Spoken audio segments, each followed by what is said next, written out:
This concept was featured on an episode of The Cult of Pedagogy. There are some resources at the end of this template. It's a great way to connect ideas. It leads to great discussion, especially when comparing and explaining those connections. So here are some templates that you can use. Here's one template style for you where you can double tap in here and type in a term. You can add an image in here as well. I use flat icon to save the icons, and so I tap choose here under media. Yep, and then I can move that over here, resize it.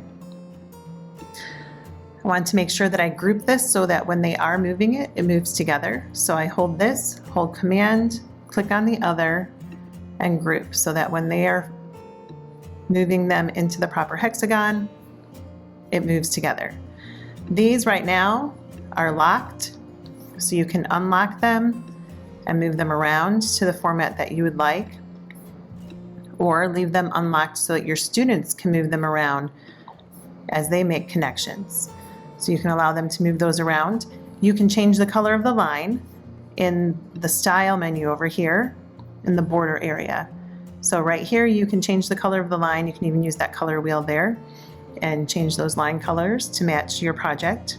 This template is ideal for ELA, but can be used for other things too. This can be changed to something else, but this is a nice one for character traits with text evidence. And these are actually duplicated multiple times and layered on top of each other so that it's all just right there. You can just send it to them. This here, again, you can change the colors of the hexagons by clicking on them and going to the style menu.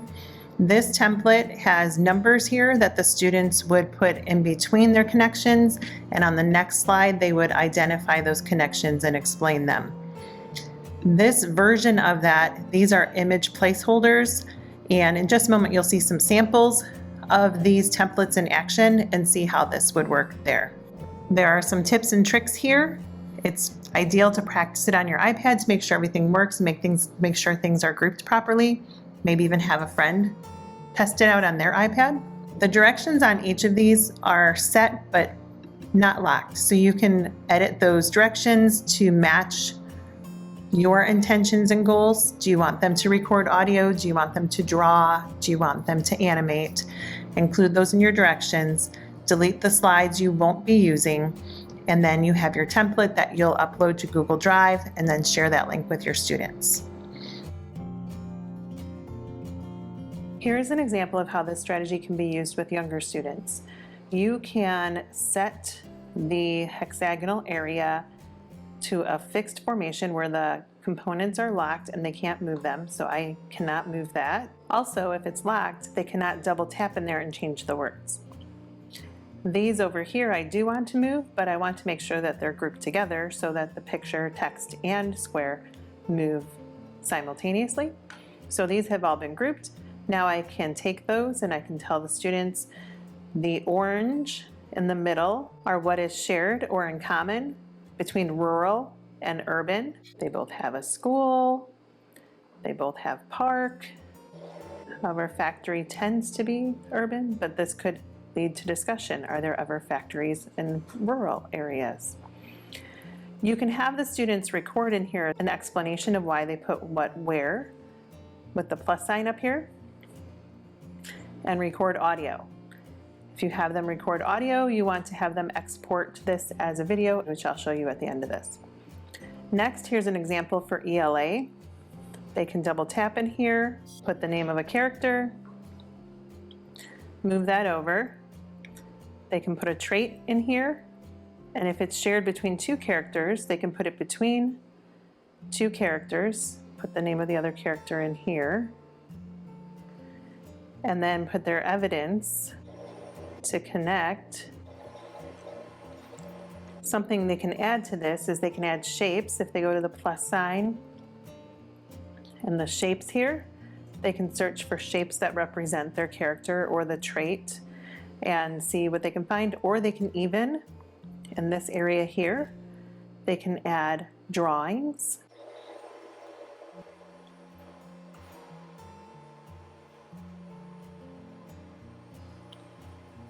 When they're done with their drawing, they tap done at the top so they can illustrate their hexagons.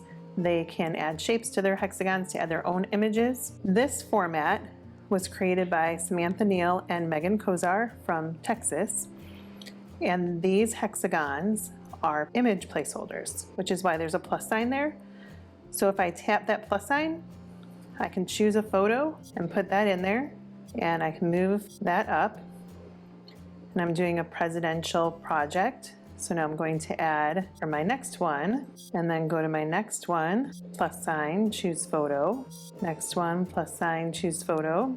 So now we have Lincoln, Obama, and they have this in common. In the templates, there are two different styles for this here. There's the image placeholders and there's blank. These circles over here are for making the connections that will be explained on the next slide. So I can pull this over here and pull this over to another connection I've made. And on the next slide, I would double tap in here and type in what the connecting ideas are.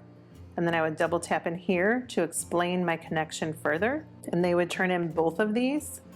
If they add audio, they need to export it as a video to submit.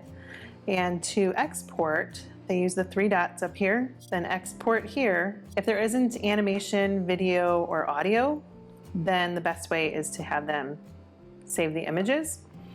If there is video, audio, or animation, then you want them to save as a movie and then turn it into you.